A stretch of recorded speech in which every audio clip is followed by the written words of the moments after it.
What if the song your band hated became the song that destroyed you? The Doobie Brothers called it circus music. They snapped at each other building it. Some said they despised it. Then it won 2 Grammys and rewrote who they were, forever. Founding members became strangers in their own band. A biker bar brotherhood quietly collapsed into a polished hit machine. This is the story of What a Fool Believes, and the band it built and broke. Before the synthesizers, before the Grammy statuettes, before the word yacht rock was ever whispered, there was a band born from chaos and California dirt. It was 1970, and San Jose was no music industry hub. It had no record labels hunting for talent, no A&R men prowling the clubs with checkbooks.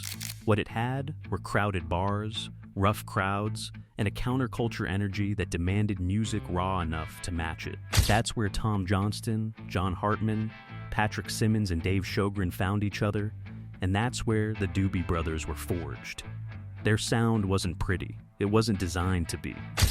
Johnston drove it with a rhythm guitar that felt like a freight train and a voice that could cut through a room full of Hell's Angels, which, as it turned out, was exactly the audience they needed to win over. At a former stagecoach stop in the Santa Cruz Mountains called Chateau Liberté, the band played for bikers who parked their motorcycles in the living room while the music roared. The crowd was unpredictable and unforgiving. You either held the room or you lost it. Night after night, the Doobie Brothers held it. Before we continue, don't forget to like and subscribe to the channel. Out of that crucible came the songs that a generation of American men carried in their bones. Listen to the music. China Grove, Long Train Runnin'. These weren't polished studio constructions, they were battle-tested anthems built from the energy of rooms where anything could happen. The band climbed steadily through the early 70s, turning their reputation as a boogie rock powerhouse into a series of hits that radio couldn't stop playing. And for a few years, everything made sense. The band knew who they were. Their audience knew who they were. And that clarity felt like it could last forever. Nothing in rock and roll ever lasts forever, especially not clarity. In 1975, while the band was deep into the touring cycle behind the album Stampede, Tom Johnston's body gave out. A bleeding ulcer that had been quietly worsening since his high school years finally became a crisis too serious to ignore. Johnston was hospitalized and pulled from the road, leaving the band in an impossible position. They had dates to honor, venues to fill, a momentum they couldn't afford to lose. They needed someone who could step in, learn the material fast, and perform at a professional level without missing a beat. Through a recommendation from guitarist Jeff Baxter, who had his own connections to the session world, the band reached out to a keyboardist and vocalist named Michael McDonald. McDonald had been working with Steely Dan, playing on sessions that had given him a reputation for technical brilliance and a voice that was unlike anything else in rock, a deep, husky, soulful instrument that seemed to belong to a different genre entirely. He was brought in to complete the tour, nothing more. But music doesn't always follow the plans laid out for it. Even as Johnston recovered and attempted to reassert his role, something had changed in the room. McDonald's voice was landing differently with audiences. His keyboard-centered arrangements introduced a warmth and sophistication that began to pull the band in a new direction. On the album Taking It to the Streets, recorded in 1976, the dual leadership was already audible. Johnston's rock edge was still present, but McDonald's soulful songwriting had begun to gain real traction, both inside the studio and with the listeners who bought the record. By 1977, Johnston made the quiet and painful decision to step away. He later said he simply didn't fit with what was going on musically anymore. It wasn't a firing. It wasn't a dramatic confrontation. It was the sound of a man recognizing that the band he built was becoming something he no longer recognized, and choosing not to pretend otherwise. The stage was set. The question was what would happen next. Michael McDonald had been carrying a piano riff in his head for nearly 2 years. He knew there was something in it, a harmonic structure that felt alive, a chord movement that implied a specific emotional weight he couldn't quite articulate. But the riff refused to become a finished song. It stayed incomplete. circling in his mind like something waiting for the right moment to land. Producer Ted Templeman had heard enough of it to believe. Templeman had been with the band since their 1971 debut, and he had a producer's instinct for recognizing potential in an unfinished fragment. He pushed McDonald repeatedly to complete the piece, convinced it was a hit sitting in embryonic form. McDonald kept working on it. The breakthrough didn't come from the studio. It came from a session arranged between McDonald and Kenny Loggins at McDonald's residence in North Hollywood. The day Loggins arrived, the house was a mess, cigarette ashtrays everywhere, empty soda cans stacked on surfaces, the comfortable disorder of a man who lived inside his music. McDonald's sister was still cleaning when Loggins came to the door. She heard her brother play the riff while setting up and told him bluntly that it sounded like circus music and doubted Loggins would like it. But Loggins heard it through the door as he was arriving, and his reaction was the opposite. He was immediately captivated. The two men completed the song within days. Loggins had already heard the bridge in his head before he even sat down. What had resisted McDonald for 2 years yielded almost instantly to the creative partnership. Recording it for the album minute by minute was a different kind of ordeal. Over 5 or 6 days, the band struggled to capture the groove that Templeman envisioned. The production was a deliberate departure from the raw, live energy recordings that had defined the Johnston era. Templeman played drums alongside Keith Knudsen to achieve what he described as a floppy feel, a softness that the track's emotional content demanded. The sessions were strained. Band members were reportedly snapping at each other in frustration.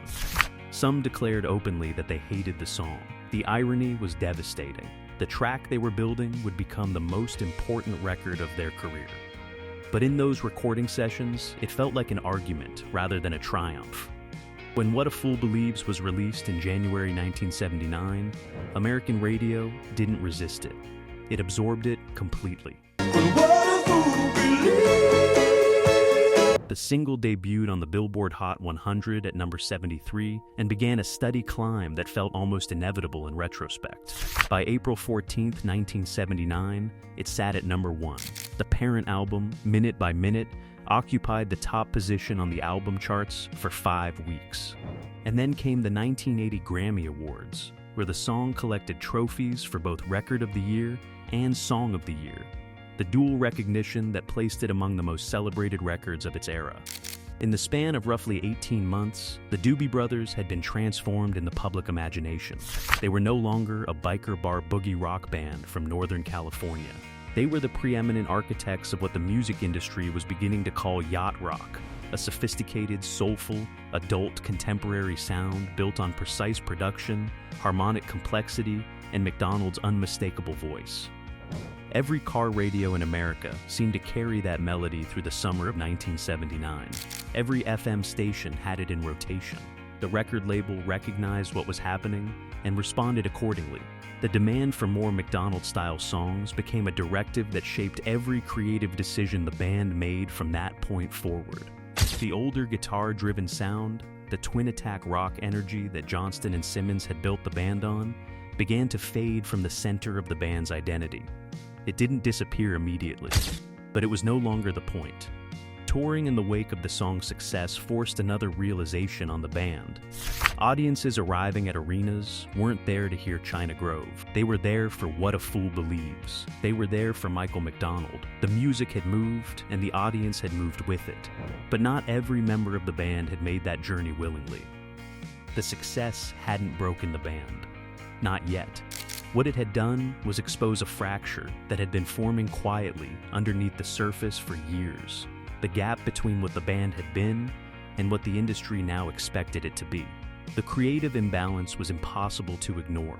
McDonald's songwriting was the engine driving the band's commercial relevance, and everyone in the room understood it. The older members who had built the original sound, who had played those biker bar shows in Santa Cruz, who had driven the twin guitar attack of the early albums, found themselves occupying a supporting role in a band that bore their name.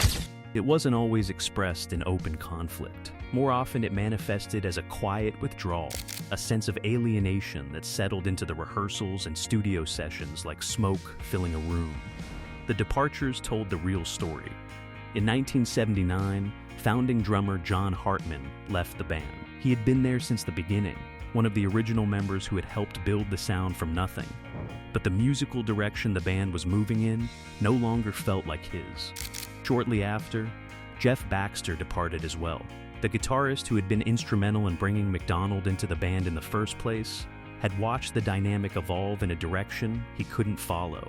McDonald had reportedly grown frustrated with the way Baxter, a technically sophisticated jazz-influenced player, would renegotiate the guitar lines in his compositions. What had started as stylistic tension had calcified into something irreconcilable. Among the fan base, a parallel division was forming. For the listeners who had grown up with Listen to the Music and Long Train Runnin', the shift to soulful, keyboard-driven adult contemporary was experienced as a kind of loss. Some praised the new sophistication. Others felt that the band had abandoned the raw, road-weary energy that had made them worth following in the first place. The song that had brought the greatest success had also drawn the clearest line between two versions of the same band. There is a specific kind of damage that success can do to a band, not the dramatic, headline-generating damage of a fistfight or a public betrayal, but the slow erosion that comes from people drifting out of alignment with each other while still sharing a stage and a name. That was the damage happening inside the Doobie Brothers in the early 1980s. The band had achieved everything the music industry held up as validation: a #1 album, multiple Grammy Awards, constant radio rotation, sold-out arenas. They had made it by any external measure, and yet the internal reality was a group of musicians who were no longer certain they shared a common creative language. Patrick Simmons remained as the last continuous link to the original band, the only member who had appeared on every album in every era. But even his presence couldn't hold together a band that had become, in essence, two different entities forced to share one identity. The creative weight fell increasingly on McDonald and Simmons, a pairing that held genuine musical respect but couldn't replace the broader collective energy of what the band had once been. Then came the practical realities of decade-long touring. Bass player Tieran Porter, who had joined in 1973 and played on some of the band's most celebrated recordings, had departed alongside Hartman. Porter was a fluid, melodic player who had anchored the rhythm section through the band's commercial peak.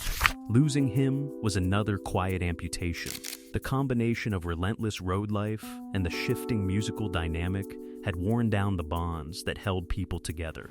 One by one, the threads were being cut, not in anger, but in exhaustion. The band continued to perform.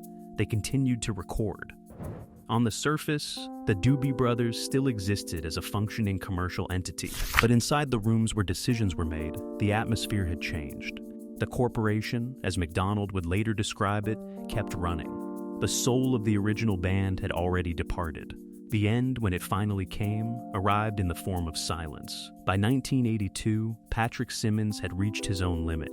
The man who had remained through every lineup change, every stylistic shift, every departure of a bandmate, made the decision to leave. His exit removed the last founding member from the active roster and forced the remaining musicians to confront a truth they had been circling for years. The band attempted to rehearse without Simmons. They couldn't get through a song. Whatever the arrangement, whatever the material, the rehearsal stalled. And in that stalled silence, Michael McDonald said what needed to be said. He looked around the room and told the people in it that he didn't think they were the Doobie Brothers anymore. That he didn't think the Doobie Brothers existed anymore. That it was time to accept that reality. It was one of the most honest moments in rock history. A frontman standing in a rehearsal room at the height of his commercial power, telling the truth about what the music industry would have preferred everyone to ignore. There was no shouting, no ultimatum, just a quiet reckoning that settled over the room like dust. The Doobie Brothers announced their farewell tour in 1982. The end was decided. The farewell tour closed at the Greek Theater in Berkeley, California, a fitting location, on the West Coast where everything had begun. In a gesture that acknowledged the full sweep of the band's history, former members returned for the finale. Tom Johnston came back. John Hartman took his place behind the drums. And together with the musicians who had carried the band through its final years, they played one last time. A moment of reunion that also underscored the central tragedy, that it had taken a farewell concert to bring the original band back together, even briefly. The aftermath played out over the following years in separate trajectories. McDonald built a successful solo career, earning further chart success with I Keep Forgettin' and cementing his reputation as one of the defining voices of the era. Johnston and Simmons pursued their own paths, never quite replicating the band's commercial peak, but maintaining their artistic identities. The real surprise came in 1987, when drummer Keith Knutson organized a benefit concert for the Vietnam Veterans Aid Foundation. It brought together 12 musicians from across every era of the band's history. The response from the audience was overwhelming, a reminder that the music had not lost its hold on the people who had grown up with it. That benefit concert became the seed of a permanent reunion, leading to the 1989 album Cycles. And when the band reformed, they made a deliberate choice. They returned to the rock-driven sound of the Johnston era. The original identity, the one that had been quietly eclipsed by the success of What a Fool Believes, was reclaimed. Decades later, What a Fool Believes stood as the most recognized, most celebrated record in the Doobie Brothers catalog. In 2024, it was inducted into the Grammy Hall of Fame, a recognition that placed it permanently among the most significant recordings in American music history. But its legacy remained dual, and honest fans acknowledged both sides of it. The song represented the pinnacle of the band's commercial achievement. It also represented the moment when the original identity of the Doobie Brothers, the biker bar brotherhood forged in the Santa Cruz Mountains, the twin guitar rock band that had played for Hell's Angels audiences, was effectively replaced by something new. The replacement was brilliant. It produced music of genuine beauty and lasting cultural impact. But it was a replacement nonetheless. What made the story complete was what happened after the silence. When the band reunited in 1987 and returned to their roots, they demonstrated something that not every band gets to demonstrate, that an identity, once lost, can sometimes be reclaimed. Tom Johnston and Patrick Simmons stood at the center of that recovery, and eventually, McDonald joined them in the same concerts, performing alongside the men whose musical world he had once transformed. The question of whether the change was evolution or replacement had no clean answer. It was both, simultaneously. The song that tore them apart had ultimately become the song that gave them something to return to, a shared triumph large enough to accommodate every version of the band that had ever existed.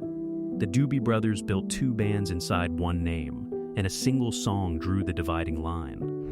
What a Fool Believes brought them Grammy Gold and quietly split them at the seams. But the music outlasted every departure, every fracture, and every long silence. Somehow, the men who went their separate ways found each other again. What's your memory of the Doobie Brothers?